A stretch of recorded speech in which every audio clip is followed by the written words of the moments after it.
So you end up joining ESPN. Mm-hmm.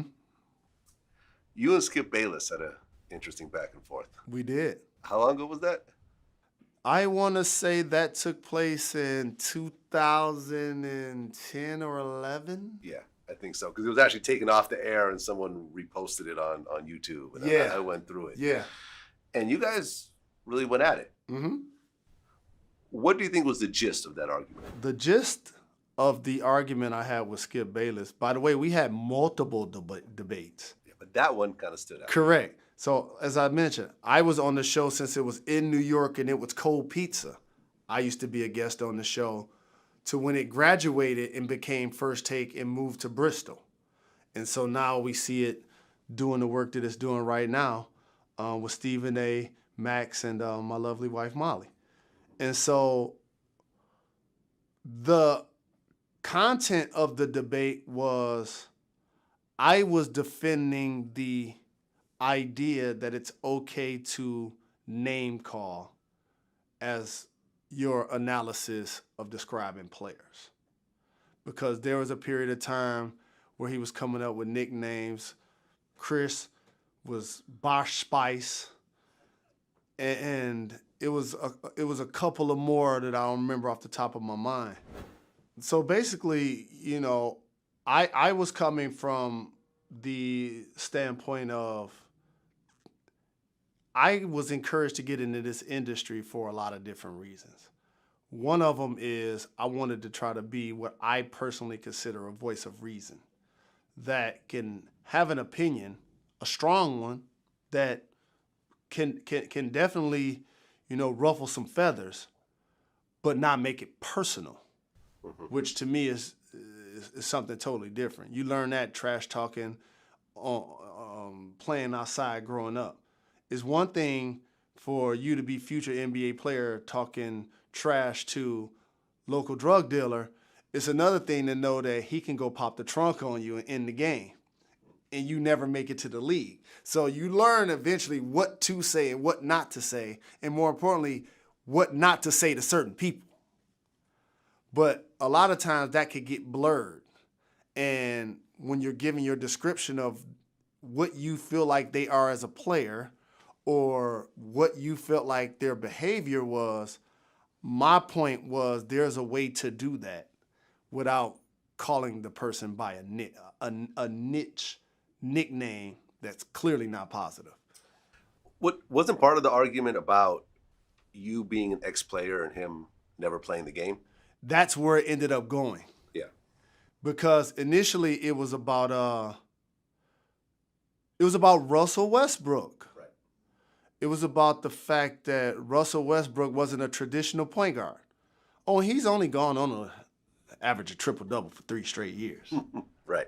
Something I never thought that somebody would be able to do. And definitely as a tall point guard that grew up idolizing, you know, so many people, I always wonder who that guy would be. And what we were talking about, I think the debate, I think what the debate topic was, is he a true point guard? And what I was trying to explain is that positionless basketball is where the game is going. So now you hear that term and you hear a lot of people using it. I was talking about this almost 10 years ago. And I was describing him as a player. I was like, he's not a traditional point guard.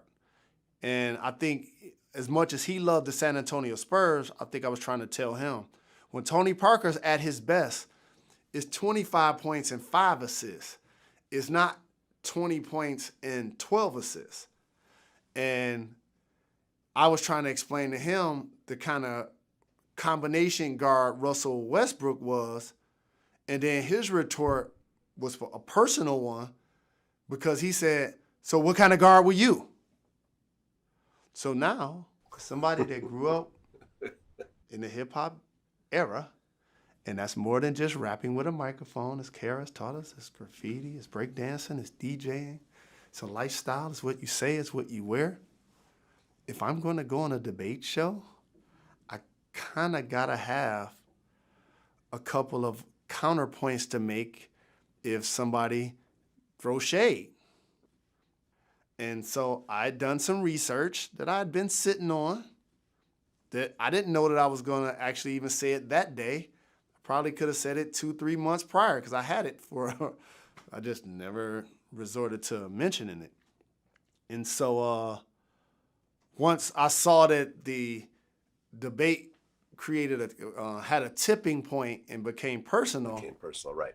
That's when I wanted to acknowledge that, okay, I heard you say you was a certain type of player, but then this is what it actually ended up being.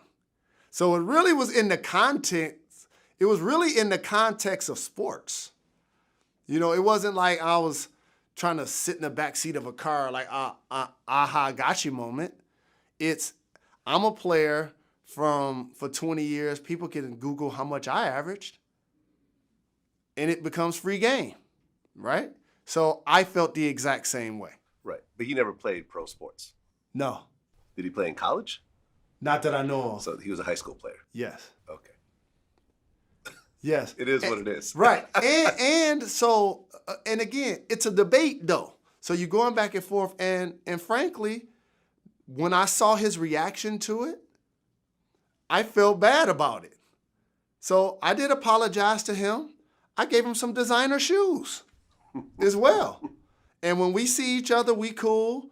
He's killing it with Shannon Sharp right now. I follow their movement. And, you know, it's water under the bridge. It's just a moment that happens in debate. Well, you went on to just have a bunch of huge shows. You were doing, what, like 3 shows at the same time? Yeah, that's what we do. Grinding. Right now, I'm really fortunate. So the opportunities that I now have at ESPN and in media, I'm really grateful for. And for people that want to work in this industry, you have to work really hard for. And the trick that I play on you guys is that I'm not working hard. That's just game. That means I'm outworking everybody. 24/7, 365. I'm consumed by it. I'm watching sports. I'm watching entertainment. I'm paying attention to fashion. I'm paying attention to politics. It's ESPN right here. It's CNN right here. It's MSNBC. It's Fox. It's Entertainment Tonight. It's Ellen DeGeneres. It's Hard Knocks. It's Showtime, Wu-Tang. I'm watching everything. Right. All of the time. And VladTV. And VladTV, of course. Right. I even hit you up and let you know I was sitting and watching. And so you have to be consumed by this, in my opinion, to be competitive at it.